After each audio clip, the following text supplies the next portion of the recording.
감사하며 기도드렸습니다. 아멘. 네, 오늘 우리가 함께 생각하는 말씀이 동행2라고 제가 그렇게 썼습니다. 그리고 제목으로는 교회와의 동행. 우리가 지금 수양회를 계산하면 이제 5번째 동행에 관한 주제로 설교를 듣고 있습니다. 조금 물릴만도 한데요. 그런데 이제 다음 주는 김성진 목사님이 설교하시고 9월 첫 주에 다시 또 동행을 얘기할 겁니다. 그래서 하나 더 남았다 그렇게 생각하시고 오늘은 하려고 하는 얘기의 반 정도만 좀 나누도록 그렇게 하려고 합니다.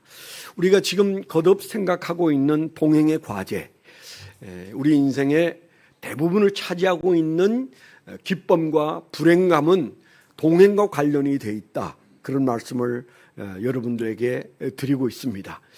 그런 말씀을 드리면서 저 자신도 돌이켜보면 이 긴 인생살이에서도 여전히 그 동행이 가장 중심에 있다는 생각을 버릴 수가 없어요.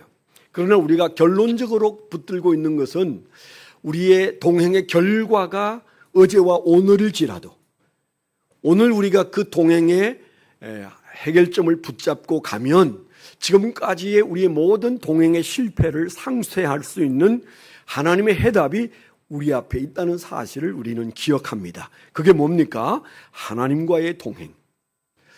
우리는 수많은 이런저런 동행에서 좌절하고 상처받고 또 상처 주고 그래서 우리는 받은 상처와 준 상처 때문에 힘들어하는 인생을 살아요.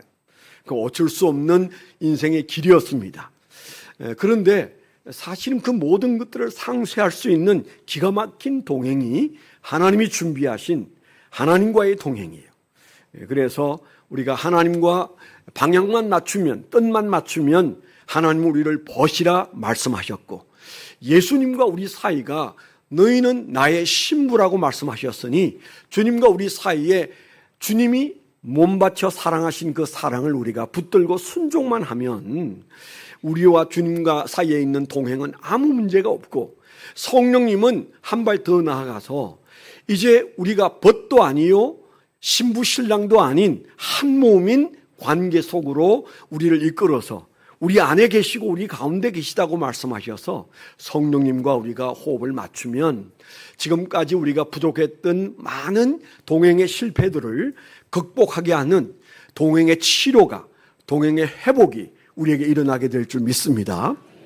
그런데 오늘 우리가 좀 생각하려고 하는 얘기는 눈에 보이지 않는 하나님과의 동행을 제대로 된 동행을 감당하게 하는 요소가 있는데 그게 눈에 보이는 동행이에요.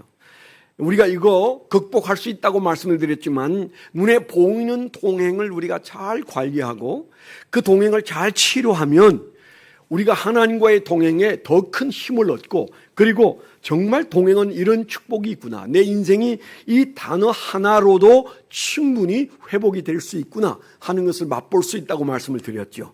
그래서 우리가 눈에 보이는 동행을 좀 생각을 하는데 자, 우리 눈앞에 있고 우리의 삶을 쥐고 흔드는 동행 중에 굉장히 복잡한 동행이 하나 있어요.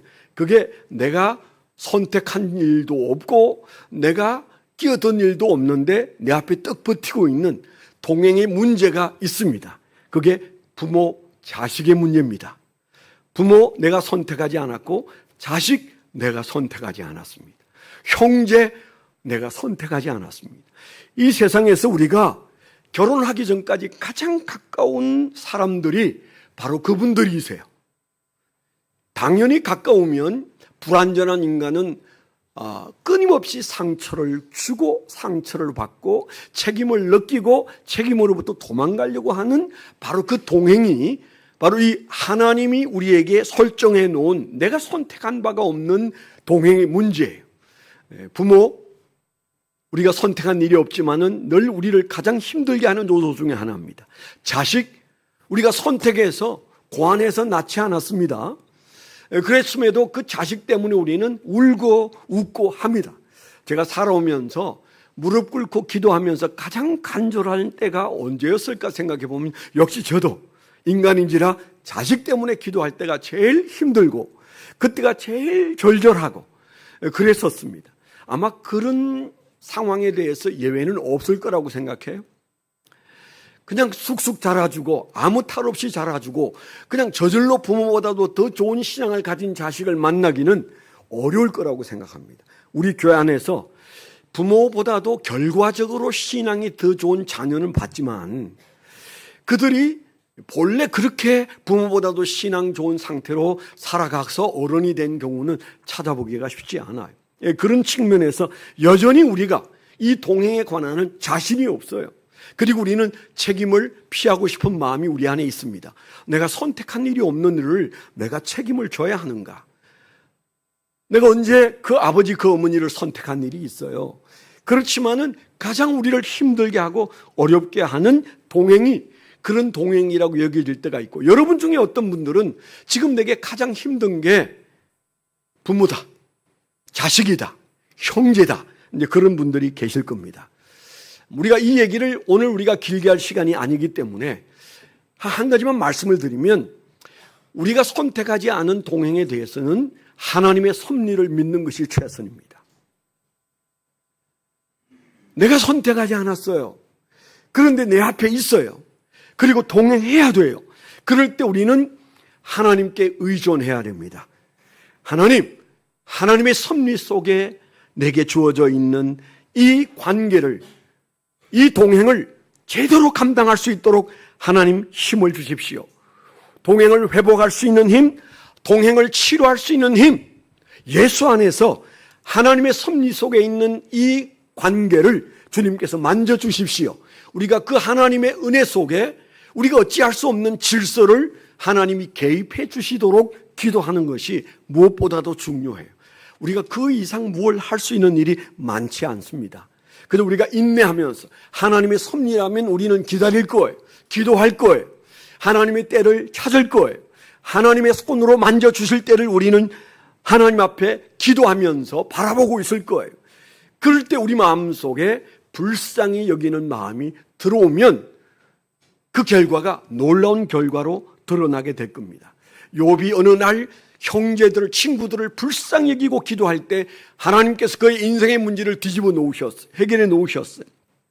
아브라함이 어느 날 기도했을 때 한 나라의 왕의 심각한 그 가문의 문제도 태를 열어서 해결해 주셨어요.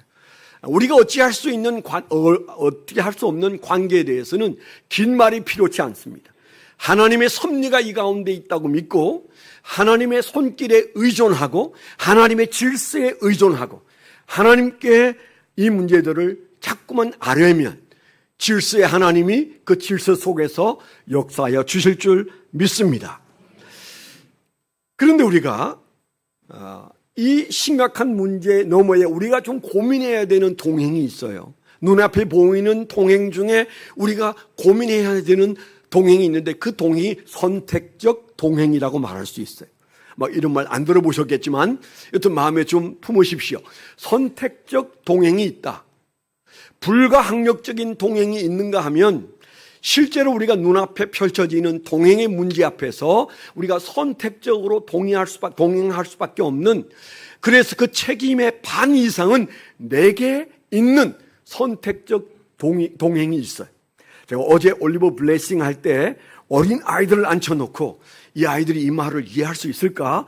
그러면서 제가 그 얘기를 했는데 분위기는 괜찮았어요. 그 아이들도 뭔가 알아듣는 것 같았어요.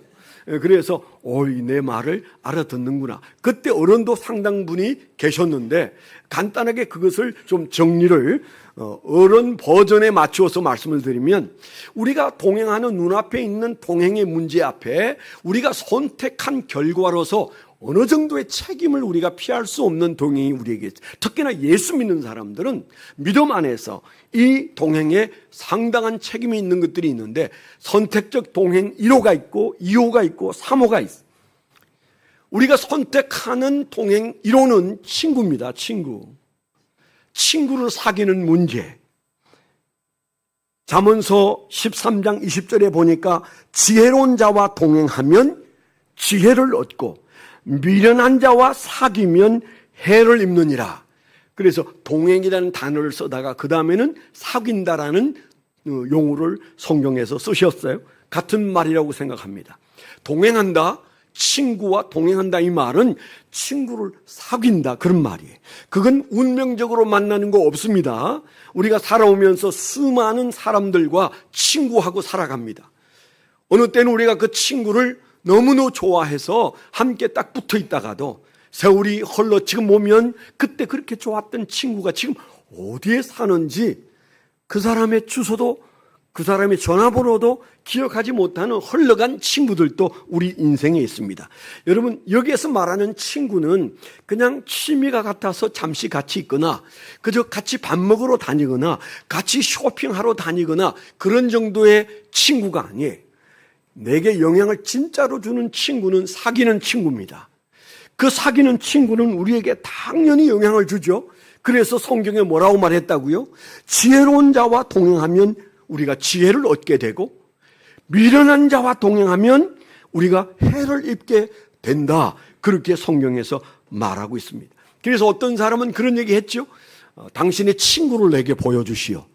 그러면 당신이 어떤 인간인지 말해주겠어. 그런 말을 한 사람이 있지 않습니까? 그런데 참 의미 있는 말이라는 생각이 들어요. 내 주변에 포진하고 있는 내가 사귀는 친구가 어떤 사람인가? 그 말은 다른 말로 그 사람들의 영향을 내가 받고 그 사람들에게 내가 영향을 주고 있다는 사실이죠. 그렇기 때문에 이것은 그냥 지나칠 수 있는 얘기가 아닙니다.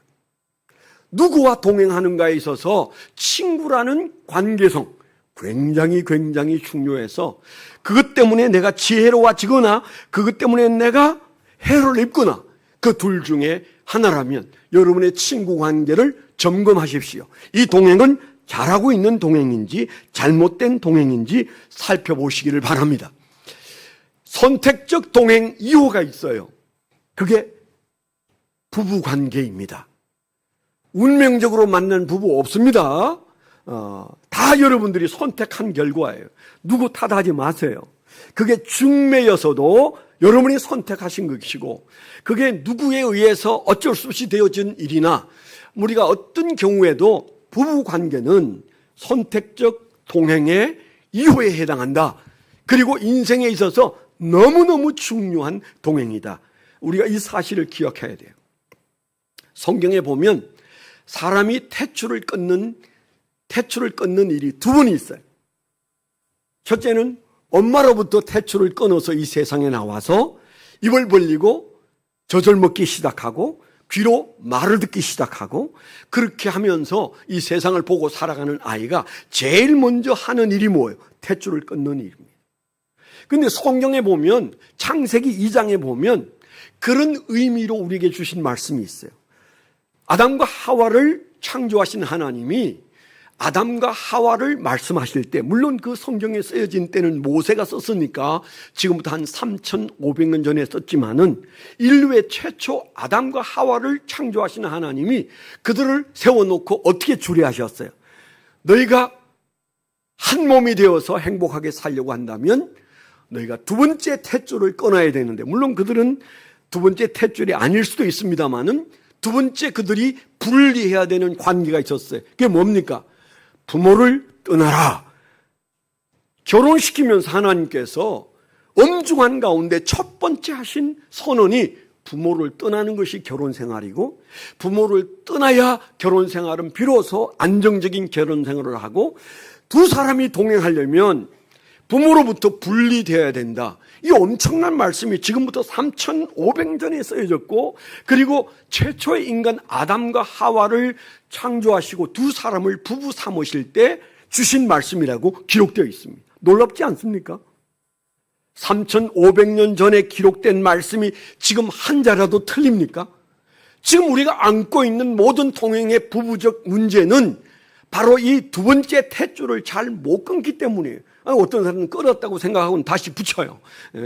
그래서 그 결혼 생활에 두 사람이 동행하는데 방해가 되는 것들을 처리하지 못한 채 살다 보니까 그냥 이것저것이 엉겨붙어서 어려움을 겪는 일들이 굉장히 많은데 여러분 지금 우리가 예수를 잘 믿기 위해서 하나님과 동행하기 잘하기 위해서 여러분 기억하세요. 부부 관계에 있어서 두 사람의 동행은 우리 신앙과 우리 인생과 그리고 어느 날 시작되어서 죽을 때까지 계속되어질 이 심각한 문제 앞에 우리가 깊이 고려해야 된다. 그래서 하나님의 창조에 꽂히고 열매가 뭐냐? 결혼 생활이에요. 그럼 아마 여러분 중에 이런 분이 있을 거예요. 목사님, 그게 그렇게 심각하다면 저 왼수하고 그냥 정리할까요? 뭐 그런 사람이 있을지 몰라요. 네. 그럴까요? 저도 주님께 기도원에서 물어봤어요. 틀림없이 그런 질문을 마음속에 하는 사람이 있을 텐데 도저히 이대로는 동행이 안 된다. 저게 그렇게 중요하다면 좀 뭔가 부부의 동행을 새로 써봐야 되지 않느냐. 고쳐서는 안 될 일인데 그게는 해결이 없는데 새로 시작할 방법이 없느냐. 이렇게 묻는 사람이 혹 있다면, 제 설교를 듣고 그런 질문을 누군가가 가지고 있다면 주님 뭐라고 말해줘야 되나요? 어느 날 사랑하던 사이가 왼수가 됐어요. 그런데 이 중요한 동행에 대해서 뭐라고 말해야 되느냐 묻는다면 주님 뭐라고 말해야 됩니까? 그렇게 제가 물어보지 않았겠어요? 다행히 저는 제 아내와 왼수 아닙니다. 45년째 잘 살고 있고 24년째 안 싸우고 있다고 그랬잖아. 앞으로는 더 제가 잘할 거예요. 네, 뭐 잘할 건지 아닌지 좀 제 아내한테 앞으로 물어보세요.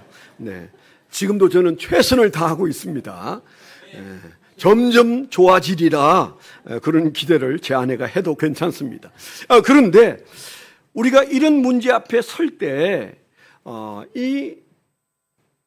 이미 관계가 동행에 미치지 못하는 관계를 안고 있는 그런 사람들, 아니 더 말한다면 예수 믿기 전에 짝지어진 관계를 예수 믿고 난 다음에 동행의 비밀을 안 지금 내가 그걸 어떻게 돌려놓을 길은 없고 다시 시작해야 되지 않은가?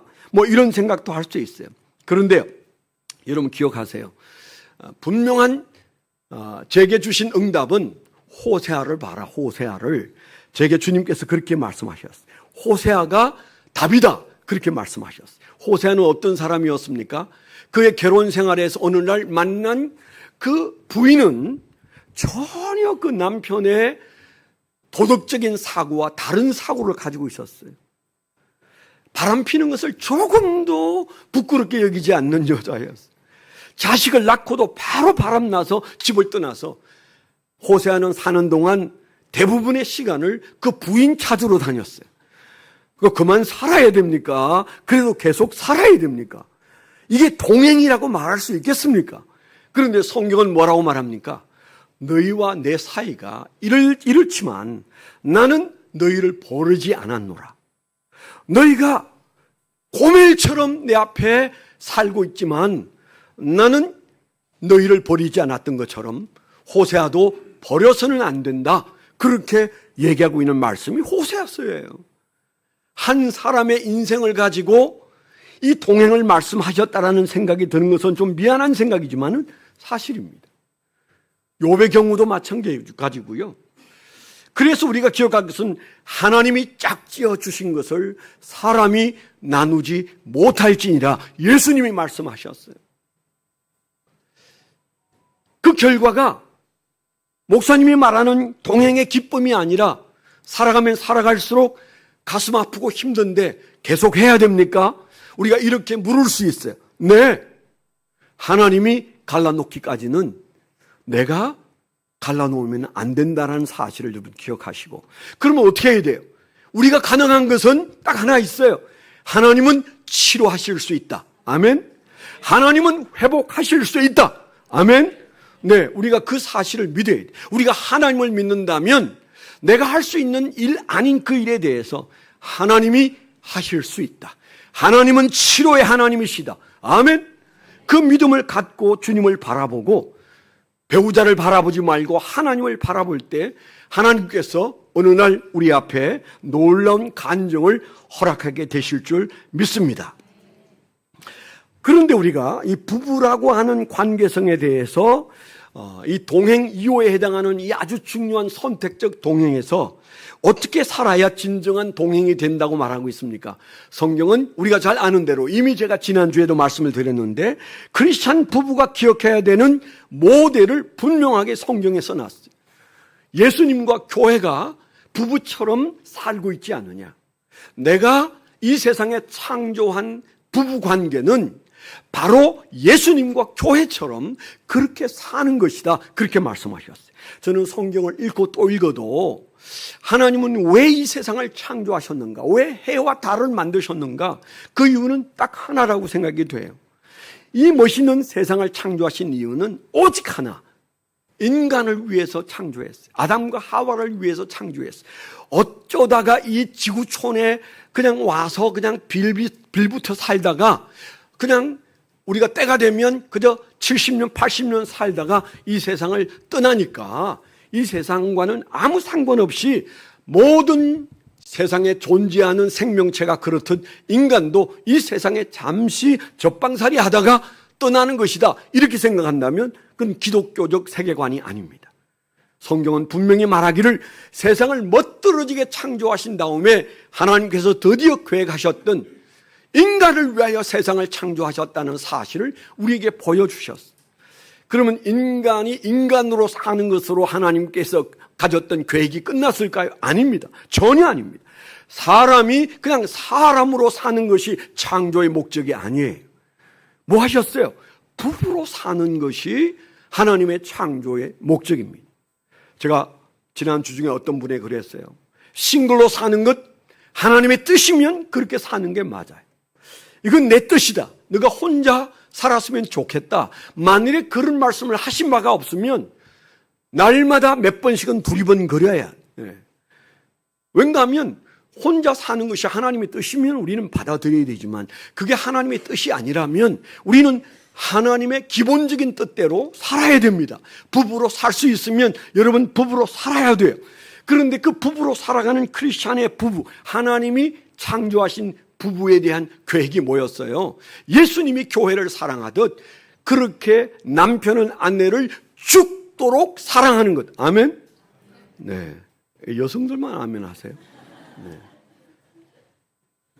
박세인 집사님은 한 번씩 크게 아멘해서 우리를 놀래키더니 왜 그 말에는 침묵하고 있는지 모르겠네요. 네.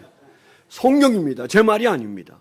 성경에 분명히 우리에게 말씀하시기를 에베소서 5장에 예수님이 교회를 위해서 그 사랑이 죽음으로 드러내신 것처럼 남편은 아내를 사랑하되 죽도록 사랑하는 것이 성경적인 남편의 역할이에요. 동시에 아내는 그런 남편에 대하여 눈물을 흘리며 감격하면서 죽도록 순종하는 것이 아내의 역할인 줄 믿습니다. 네. 집사님처럼 두 가지 다 아멘 하셨잖아요. 네. 그리고 우리가 기억해야 할 것은 남편은 사랑하되 죽도록 사랑하고 아내는 사랑하되 죽도록 순종할 때 거기에 뭐가 있다고 비밀이 생긴다고 그랬어요. 신비가 생긴다고 그랬어요. 여러분 주님께서 우리를 짝지어서 부부로 만든 것은 어디까지 가라고 만드셨는가 하면 하나님이 준비하신 신비를 체험하기까지 우리가 힘쓰고 애써서 동행을 노력할 때 그때 우리는 이게 부부의 신비이구나. 이게 교회와 예수님 사이에 있는 신비이구나. 그렇게 우리가 느끼는 그 신비 세계를 맛보게 되기를 축원합니다. 근데 이렇게 세 번째 신비가 있어요. 세 번째 동행이 있어요. 선택적 동행 세 번째는 교회다. 아주 중요한 말씀이죠. 아마 그 중에 여러분들이 이런 생각 날 거예요. 목사님, 사실은 제 시간의 대부분은 직장에서 보내는데 동행의 직장에 돌아가야 되는 거 아닙니까? 동행 사모가 이게 교회가 아니고 일주일에 한 번 그냥 잠깐 왔다가 바쁘게 가고 1시간 반 드리는 예배도 버거워하는데 아침 일찍이 출발해서 저녁 늦게 돌아오는 그 직장, 집사님은 그 직장 때문에 오늘 아마 돌아가실 거예요. 저 멀리까지 몇 시간씩 차를 타고 그리고 이제 주말에 또 올라와요. 그러면 그 직장 사람들과의 동행이 중요한 거 아니에요? 이렇게 물을 수 있습니다. 제가 시간이 많지 않기 때문에 오늘은 단도직입적으로 말씀드리면 그거는 사모에 들어가지 않습니다. 그건 제껴도 괜찮아요. 어떤 사람은 그렇게 생각합니다. 직장에 아침 8시부터 해가 질 때까지 거기에 있는 직원들과 함께 사는데 마음을 탁 터놓고 얘기할 만한 그런 상대가 그 안에 하나쯤은 있어야 되지 않겠습니까? 소통하고 그리고 사랑하고 그리고 동행한다고 말할 수 있는 사람이 그 안에 있어야 되지 않을까요? 왠가하면 내가 시간을 많이 보내고 있고 내 에너지를 많이 쏟고 있으니까. 결론이 말씀을 드리면 그거 안 해도 괜찮아요. 그 중에 마음을 터놓은 사람이 없어도 괜찮아요. 그건 여러 가지로 증명이 될 수 있습니다.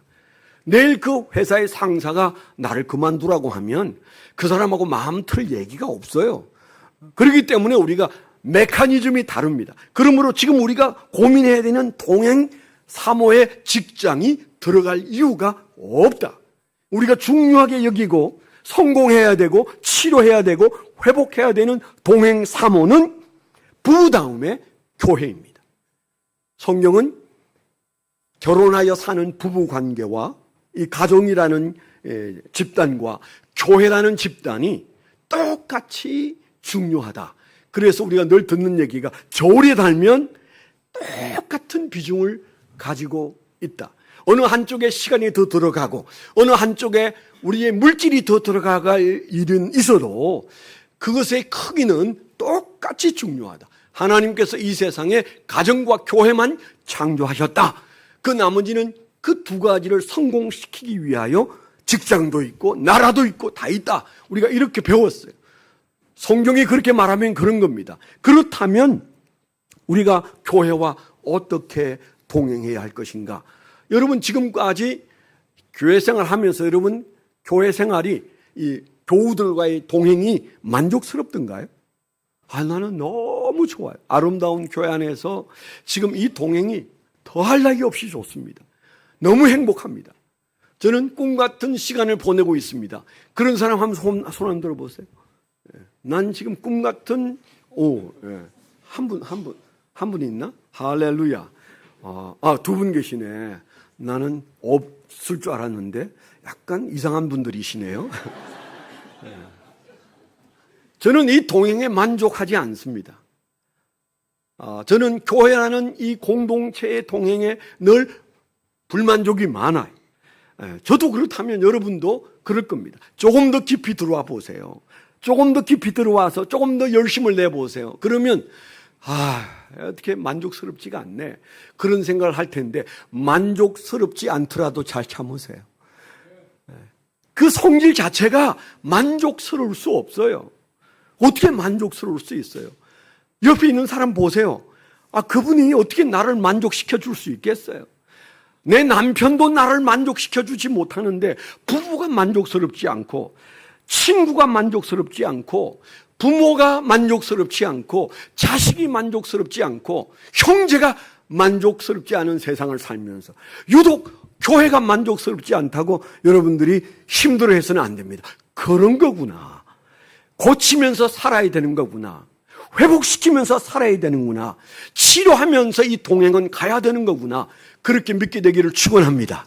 그런 어느 날 우리는 상상할 수 없는 영원한 동행을 주님과 함께 교회 공동체가 천국에서 누리게 될 날이 올 거예요. 그러나 그럼 맨날 싸우고 맨날 손가락질하고 맨날 소리 지르는 그런 교회 동행 괜찮습니까? 이렇게 묻는다면 아니요. 그게 싫어서 우리가 여기 있지 않습니까? 그건 아니라고 생각해서 여기 있지 않습니까? 저도 마찬가지입니다. 우리가 얻을 것은 아름다운 동행이에요. 아멘? 우리는 목숨을 주고라도 아름다운 동행을 해야 하는 사람이에요. 그래서 아직 남은 중요한 얘기들은 사실은 다음 주에 한 번 더 동행 얘기를 할 겁니다. 오늘은 간단하게 이제 그러면 교회와의 동행이 만족스럽기가 어려운데 이 많은 사람들 중에 번쩍 손을 든 사람은 두 사람뿐이고 이 동행을 설교하는 저마저도 나는 교회의 동행에 만족하지 않다. 그런 마음을 가졌을까요? 저는 어렸을 때부터 교회와의 동행에 불만이 참 많았어요.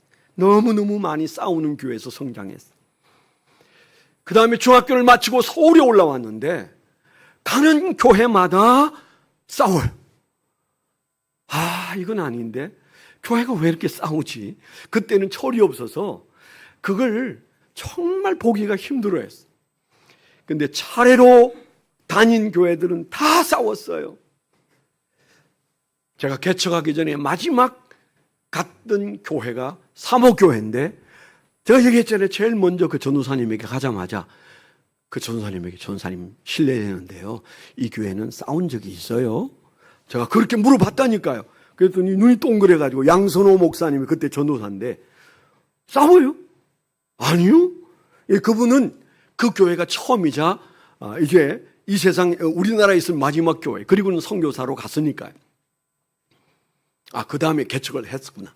그분이 눈이 동그래가지고, 교회가 왜 싸우는데요? 안 싸웠어요. 그래서 제가 내 인생에 처음 안 싸운 교회를 만났구나. 그러면서 행복해 하다가 그 교회가 안 싸우는 이유를 열심히 연구하고, 그렇게 안 싸우는 교회에서 신앙생활을 5년 동안 잘 하다가 개척을 나오지 않았겠어요? 그리고 금방지게도 교회 이름을 아름다운 교회, 이런 이름을 지으면 그 어떻게 아름다운 교회에서 싸우나. 오늘도 여러분 안 읽었습니다마는 27절 앞에 아름다운 교회 얘기가 몇 번 나와요. 바로 그 이름입니다. 바로 그런 공동체를 말하고 있는 그런 공동체를 해보려고 했는데, 사실은 34년 동안 제가 담임으로 있을 때는 겨우겨우, 개인적으로는 복잡했겠지만은 교회적으로 서로 크게 편을 갈라서 싸우거나 서로 불목하거나 그런 일이 없어서 반은 성공했다. 내가 34년 동안 이 교회와 잘 동행했구나.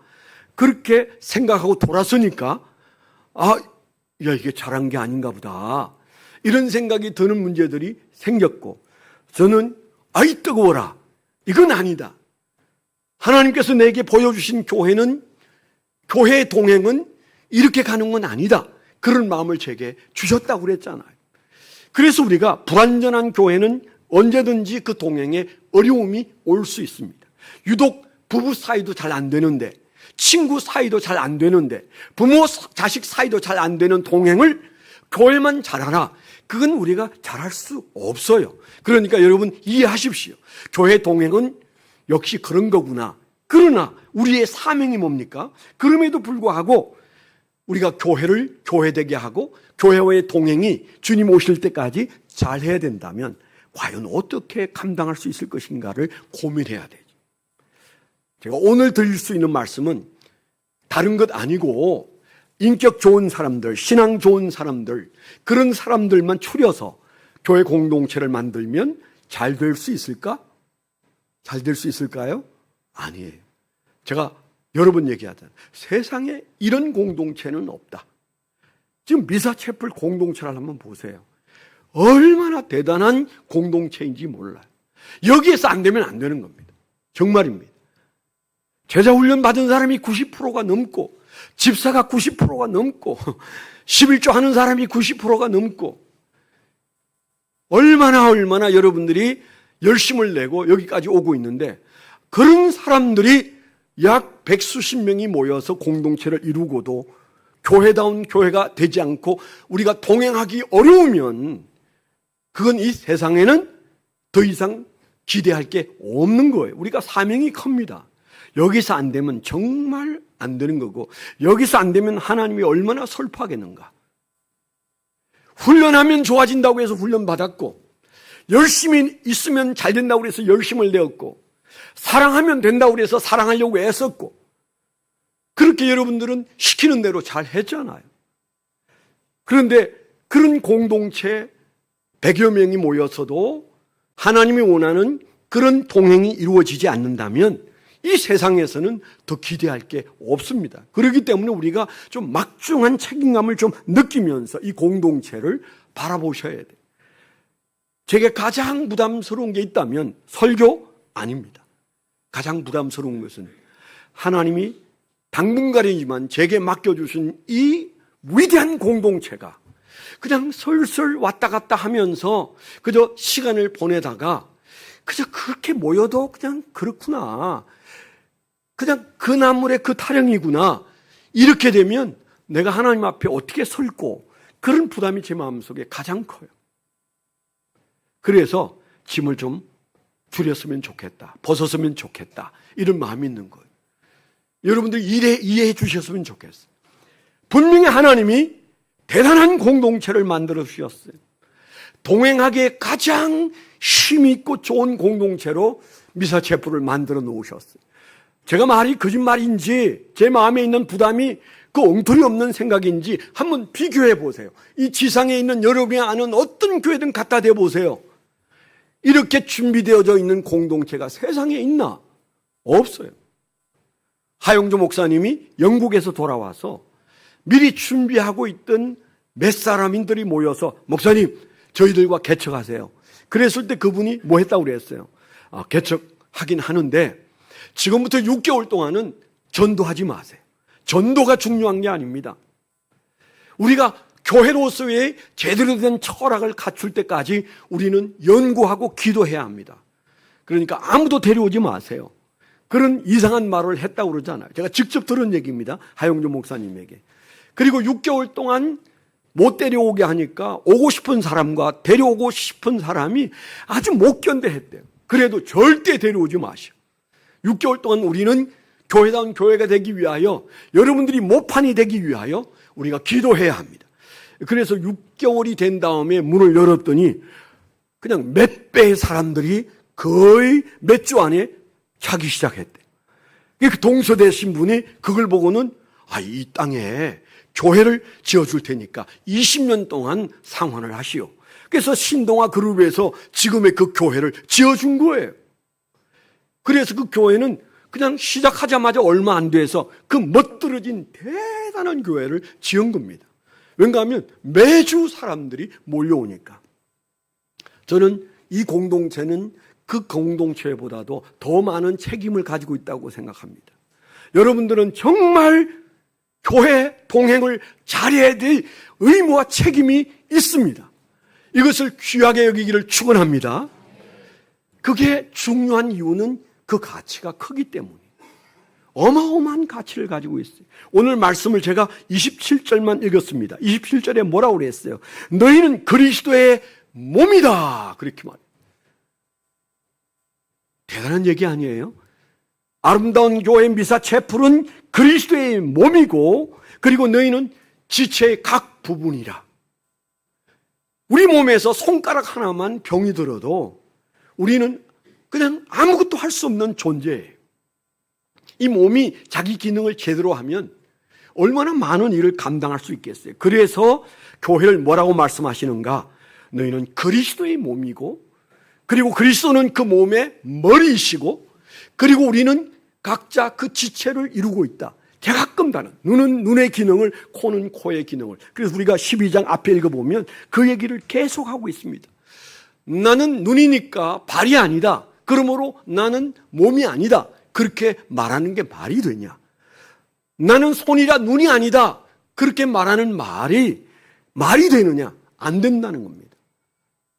손과 눈이 각각 다르고 아무 상관없어 보이지만은 몸을 이루고 있고 그 머리가 이끄는 대로 가는, 동행을 해야 되는 공동체이기 때문에 사실은 굉장히 의미 있는 관계성을 가지고 있어요. 세 가지만 골자만 말씀을 드립니다. 첫째는요, 아주 놀라운, 이 동행이 놀라운 이유 첫 번째는요, 하나님과 깊은 동행이 가능하게 하는 그 가능성이 교회 동행 안에 있습니다. 역사적으로 여러분 많이 들어서 아시지만 어떤 수도사들의 수도도 교회 공동체 안에서 벗어나면 타락한다는 얘기 들어보셨죠? 파라처치라고 말하는 선교단체들이 굉장히 범람할 때가 있었어요. 다 교회로 돌아갔어요. 지난 수십 년 사이에 내비게이터, CCC, UBF까지 모든 선교단체가 다 교회로 돌아갔어요. 왜 돌아간지 아십니까? 선교단체는 교회가 아니다. 우리가 아무리 멋있는 동행을 해도 그 동행은 교회 동행에 미치지 못한다. 이걸 자각하고 음성 듣고 피부로 느껴서 CCC부터 시작해서 모두 다 교회로 돌아갔다. 교회의 일원이 되었어. 박철수 선교사님에게도 물어보세요. 그분도 CCC의 매우 중요한 인물 중에 한 분이었습니다. 그래서 우리가 기억할 것은 하나님과 가장 깊이 동행하기를 원한다면 이 공동체를 벗어나는 한 우리는 하나님과 더 이상 깊은 동행이 불가능해. 이미 우리가 여러 번에 걸쳐서 하나님과의 동행, 예수와의 동행, 성령님과의 동행을 얘기했는데 그 동행이 어디에서 살아가는가? 교회 공동체와의 동행. 아멘. 이 교회 안에서 어떻든 우리는 하나님과 깊이 동행할 수 있다면 참아야죠. 견뎌야죠. 두 번째는요, 이 교회 공동체와 동행하면 내가 손일지라도 눈이 되고 코가 되고 귀가 됩니다. 무슨 말인가 하면 오늘 말씀을 다 읽지 않았습니다만은 손은 손의 일만 하는 게 아니에요. 그 손이 몸에 붙어 있으면 그 손을 위해서 눈이 말하고 귀가 말하고 코가 말하고 몸 전체가 손에게 연결되어져 있다. 그래서 손이 세상을 보고 눈이 세상을 보고 귀가 세상을 보는 통합된 역사가 교회 동행 안에 일어난다. 그래서 우리가 정말 보잘것없는 발가락이어도 내가 발가락 이상으로 사는 놀라운 은혜는 그 공동체와 동행할 때예요. 여러분, 제가 시간이 많지 않아서 고린도전서 12장을 다 읽지는 않았습니다만은 지체라고 한 말이 그런 말입니다. 거듭해서 하시는 말씀이 내가 발가락이어도 좋고 손가락이어도 좋아. 중요한 것은 발가락도 손가락도 눈이 될 수 있고 귀가 될 수 있고 입이 될 수도 있다. 하나이기 때문에 손가락이 아프면 발이 뛰어가고 입이 말하고, 그래서 우리가 병원에서 그 손가락을 치료하는데 모든 지체가 다 함께 움직여서 결과를 낸다는 것 우리가 잘 알잖아요. 그렇기 때문에 놀라운 역사가 일어난다. 또 한 가지만 더 말씀을 드린다면 세 번째는요, 한 몸 된 동행을 통해서 놀라운 교회의 변화가 일어났는데 그건 하나님을 닮는 거룩을 맛보게 되어 있어요. 거룩을 맛보게 되어 있어요. 고린도전서 12장 읽어보면 우리가 거룩하고 아름다운 존재로 들어서는 놀라운 역사가 지체로 있을 때, 동행할 때 일어난다고 말했어요. 언제 우리가 거룩해질 수 있을까요? 교회와의 동행으로 가능해진다는 것입니다. 시편 133편 1절에 보라, 형제가 연합하여 동거함이 어찌 그리 선하고 아름다운고 그렇게 말했고, 고린도전서 12장 23절에는 정말 아름다운 게 어떤 거냐, 우리가 몸에 덜 귀히 여기는 그것들을 더욱 귀한 것들로 입혀주며 우리의 아름답지 못한 지체는 더욱 아름다운 것을 얻느니라, 그렇게 말했잖아요. 아름다운 교회는 이 지체의식, 교회 공동체와 함께 동행한다라는 이 사실을 무엇보다도 귀하게 여길 때 하나님의 역사가 일어나고 우리가 거룩한 존재로서의 삶을 살게 돼 있어요. 이번에 올림픽 때 탁구 얘기를 우리가 많이 하지 않습니까? 거기 그 세 자매가 등장하는데 저는 그 탁구 결과를 보면서 두 가지 좀 마음속에 감동이 있었어요. 하나는 그 이은혜라고 하는 저 기도하는 청년, 지금 29살인가 28살인가 한 저 청년, 15살 때 한국에 입양이 되었습니다. 그때 그 입양한 분이 이충희 목사님이라는 분이 그를 양녀로 받아들였어요.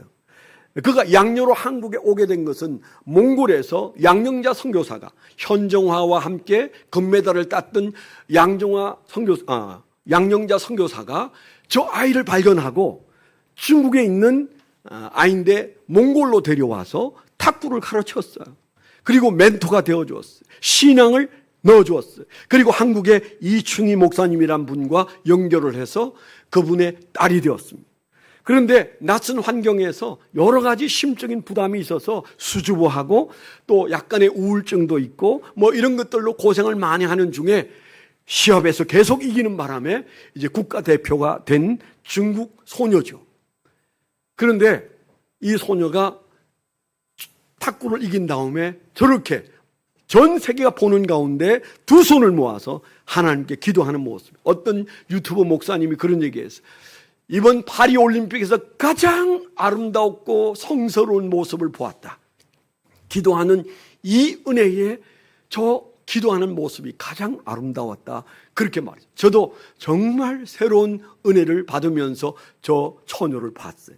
또 한 가지 그 탁구에서 우리가 빼놓을 수 없는 얘기가 신유빈이라는 탁구 신동이라더니 진짜 이제 놀라운 결과를 내어서 그가 메달을 2개나 땄는데 인터뷰할 때 그런 말을 하더라고. 뭐가 제일 좋으냐 그랬더니 제가 가장 좋은 것은 2분의 언니와 함께 복식으로 시합에 나가서 동메달 딴 것이 가장 행복하다 그랬어요.